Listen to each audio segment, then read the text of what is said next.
Bienvenidos a la crónica semanal de Perú Político del 8 al 14 de agosto. Mi nombre es Bernd Krehoff.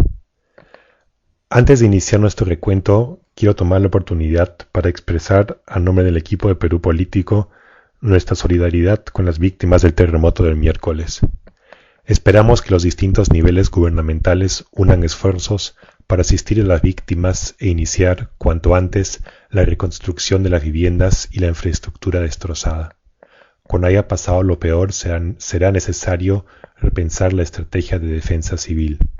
Es también un momento en el que cada uno de nosotros puede contribuir lo suyo, ya sea donando sangre, ofreciendo alojamiento para los desamparados o haciendo una donación financiera. La semana pasada estuvo signada por el debate sobre los famosos services. Durante su campaña presidencial, Alan García había prometido la eliminación de los services. Ahora, en cambio, dijo que estos solamente se reducirían. Actualmente, una empresa no puede tener más del 20% de sus trabajadores contratados bajo esta modalidad y de forma temporal. En el futuro, y de acuerdo al proyecto de ley aprobado por el Consejo de Ministros, el límite se reducirá al 10%. Pero, ¿qué son los services? El asunto es más complicado de lo que puede parecer a primera vista.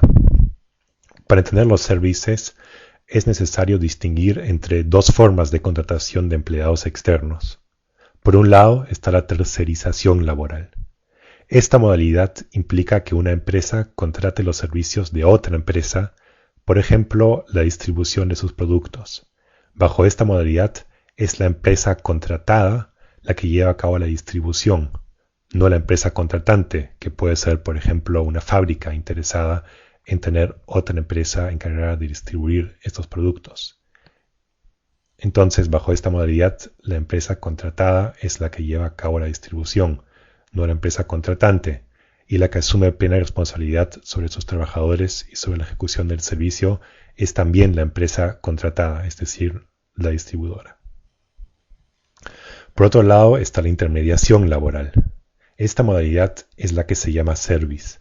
A diferencia de la tercerización que acabamos de discutir, la intermediación laboral es un préstamo de personal de una empresa a otra para realizar cierto tipo de trabajo bajo responsabilidad de la empresa contratante, es decir, la empresa que solicita el préstamo de trabajadores. Según el derecho laboral, la intermediación procede en tres casos. Primero, para la cesión de trabajadores de forma temporal. Segundo, para la prestación de servicios que complementan la actividad de una empresa, es decir, que no forman parte de su actividad principal. Y tercero, para contratar a personal altamente especializado en un área específico. El problema surge cuando, por ejemplo, una empresa minera contrata a su personal bajo la modalidad de intermediación temporal, cuando en realidad se trata de un trabajo permanente. Esto le ahorra muchos problemas a la empresa minera. Puede deshacerse de los trabajadores en un corto plazo, no está obligada a conceder los beneficios sociales que sí debe otorgar a alguien con empleo permanente y además evita la sindicalización de sus trabajadores. Es esta contratación temporal la que, de acuerdo a la ley que fue dada en el año 2002 por el gobierno de Alejandro Toledo, no debía exceder el 20% de la fuerza laboral total y la que ahora se reducirá al 10%. Pero la tercerización de servicios es también un problema que ha estado en la mira del Ejecutivo, aunque por otras razones. Durante su reciente visita al Perú, el congresista estadounidense Charles Rangel condicionó la ratificación del TLC a un control más estricto por parte del Perú sobre la tercerización laboral. El problema está en las empresas que contratan a sus propios trabajadores como si estuvieran bajo contrato de otra empresa, encubriendo de esta manera el vínculo laboral y también las responsabilidades que tienen con sus trabajadores. Pensemos en el ejemplo de la fábrica que contrata a otra empresa para la distribución de sus productos. Este sería un ejemplo de una tercerización legítima. En cambio, una empresa que tiene a sus propios trabajadores contratados como si no fueran parte de su propia empresa, sino de otra, es un ejemplo de una tercerización que no está en el sentido de lo que la ley estipula.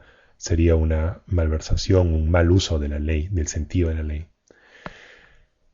Da que pensar que haya sido la visita de un congresista estadounidense la que haya empujado al gobierno a replantearse su política laboral.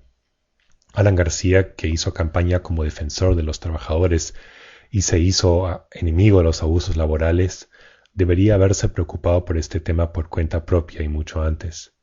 Por supuesto, García no se demoró en hacer de la presión estadounidense causa propia. En declaraciones divulgadas por El Comercio dijo: más que cambios se trata de coincidencias en temas que son materia de preocupación de los congresistas norteamericanos y en aspectos considerados prioritarios para el Ministerio de Trabajo.